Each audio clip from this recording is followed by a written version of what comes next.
Welcome back students. इस video में हम बात करेंगे फ्लोट और क्लियर प्रॉपर्टी के बारे में कि फ्लोट और क्लियर प्रॉपर्टी जो है वो हम किस लिए यूज करते हैं सीएसएस के अंदर। तो इसके लिए मैं विजुअल स्टूडियो कोड में जो है चला जाता हूँ। सो गाइस, तो मैं यहाँ पे विजुअल स्टूडियो कोड को मैं यहाँ पे ओपन कर लिया। तो यहाँ पे आप देख सकते हैं कि मैंने जो है वो एक फाइल बनाई है float.html और फिर मैंने उसको जो है वो 3 डिव बना दिया और फिर मैंने उसके ऊपर स्टाइलिंग अप्लाई कर लिया। तो वो कुछ इस तरह के जो है वो यहाँ पे जो है वो हमें नजर आ रहे हैं। सो अभी हम देखते हैं कि जो फ्लोट प्रॉपर्टी और क्लियर प्रॉपर्टी है वो हम किस लिए जो है वो यूज करते हैं। सो गाइस, यहाँ पे जो आपको लेआउट नजर आ रहा है, तो जो फ्लोट प्रॉपर्टी होती है वो हम यूज करते हैं कि जो हमारे एलिमेंट्स होते हैं हम उनको उसके जरिए फ्लोट करते हैं कि हम लेफ्ट पे उनको प्लेस कर सकते हैं या राइट के ऊपर जो है वो प्लेस कर सकते हैं।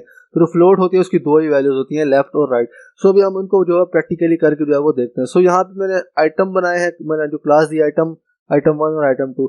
तो यहाँ पे जो आइटम 2 है इसके ऊपर जो है मैं फ्लोट की प्रॉपर्टी जो है वो अप्लाई कर रहा हूँ। तो मैं यहाँ पे लिखूंगा फ्लोट, इसकी दो ही वैल्यू है, एक है लेफ्ट।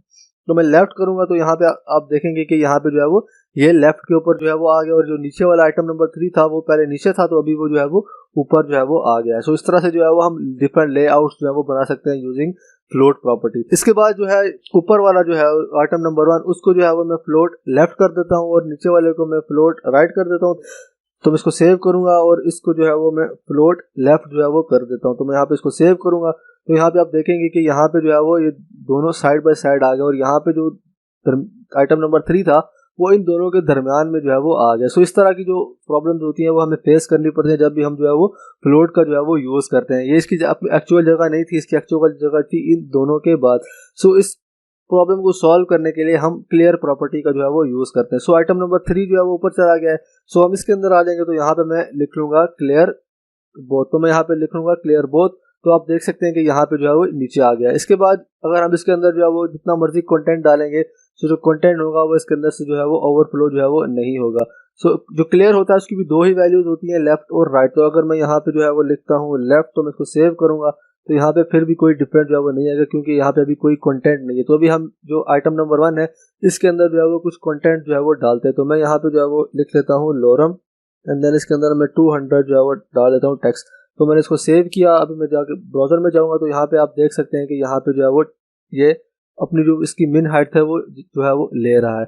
इसके बाद जो है ये जो फ्लोट जिसको हमने राइट किया था आइटम नंबर 2 इसके अंदर जो है वो कुछ कंटेंट डालते हैं। तो मैं यहाँ से इसको जो है वो कॉपी कर लेता हूँ यहाँ से एंड देन इसके अंदर यहाँ पे जाके इसको प्लेस कर देता हूँ एंड देन यहाँ से थोड़ा सा और कंटेंट भी जो है वो नीचे डाल देता हूँ। तो यहाँ पे आप देखेंगे कि ये वाला जो कंटेंट था ये इसके ऊपर से जो है वो ओवरफ्लो भी कर रहा है और इसकी जो हाइट है वो भी नहीं बढ़ी क्योंकि इसकी जो हाइट है वो मैंने फिक्स जो है वो रखी है। अगर मैं यहाँ पे लिखूंगा मिन हाइट तो यहाँ पे जो है आप देखेंगे कि इसका कलर भी जो है बढ़ा और यहाँ पे जो आप देख सकते हैं कि आइटम नंबर 3 के ऊपर से जो है वो ओवरफ्लो भी जो है वो कर रहा है।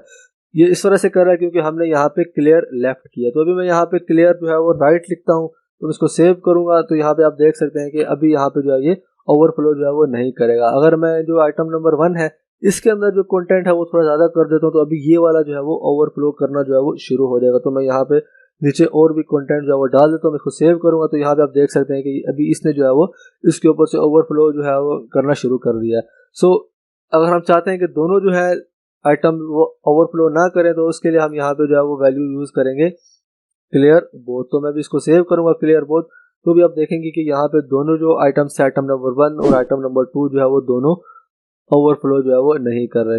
सो जो फ्लोट प्रॉपर्टी है उसके जरिए से जो है वो हम जो हमारे एलिमेंट्स होते हैं हम उनको जो है वो डिफरेंट साइड्स के ऊपर जो है वो फ्लोट कर सकते हैं और एक अच्छा सा जो है वो लेआउट बना सकते हैं। सो जो फ्लोट और क्लियर प्रॉपर्टी है वो इतनी ज़्यादा यूज़ नहीं होती क्योंकि जब से फ्लेक्स बॉक्स और ग्रिड आया है उसके बाद जो है वो हम उनको यूज़ करके हम जो है वो इजीली लेआउट जो है वो बना सकते हैं अपनी वेबसाइट के लिए। इससे पहले था कि जब फ्लेक्स बॉक्स और ग्रिड नहीं थे तो तब जो है वो फ्लोट्स बहुत ज़्यादा जो है वो यूज़ होते थे। सो अभी के लिए इतना ही। See you in the next video.